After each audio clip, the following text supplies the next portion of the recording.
Times are tough, so save time and money by skipping business trips and using GoToMeeting. Visit gotomeeting.com/techpodcast and get 30 days for free.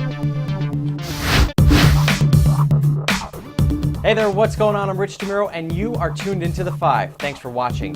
This time around, we're taking a look at 5 Android phones. This is the operating system that was originally backed by Google, but now it's part of what's called the Open Handset Alliance.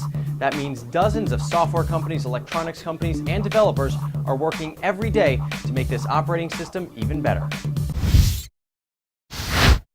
We begin with the original Android phone, the T-Mobile G1 with Google. This phone features a full touchscreen and a slide-out QWERTY keyboard, but the most important distinction, it was the first to market with the new software. The G1 is made by HTC, and when it says it's got Google, it means it. Sign in with your Google account and you're up and running in seconds with access to your calendar, contacts, and of course, Gmail. The G1 has a lot of great features, including a big bright screen and a nicely sized keyboard.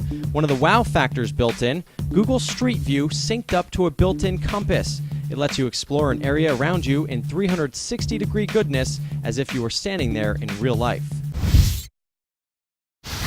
Next up in our look at 5 Android phones, the HTC Hero. With a name like that, it's got a lot to live up to, so let's check out the features. The Hero will run on Sprint's 3G network and offer all of the Google services you've come to know and love, including Maps, Gmail, and YouTube. The phone is the first to use HTC's Sense look and feel. This features a wide home screen you can fill with widgets that display real-time information. Hero has a 5-megapixel camera, camcorder, Wi-Fi, and Exchange support built right in. There's also something called HTC Footprints. This lets you create digital postcards with notes and audio clips. The phone then automatically names them with the location or area where you are. Motorola is shaking up the Android scene with a new phone it calls the Click. This phone is a social networking powerhouse. It automatically collects updates from your social networks, then displays them in a cool and fun way on the home screen. Motorola calls the technology Moto Blur. The phone connects to Facebook, Twitter, MySpace, Gmail, and more to deliver constantly updated information so there's less need to open up various programs.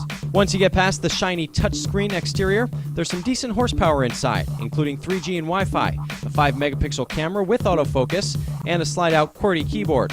The phone comes preloaded with a 2-gig micro SD card and is expandable to 32 gigs. The Click will make its debut on T-Mobile's network.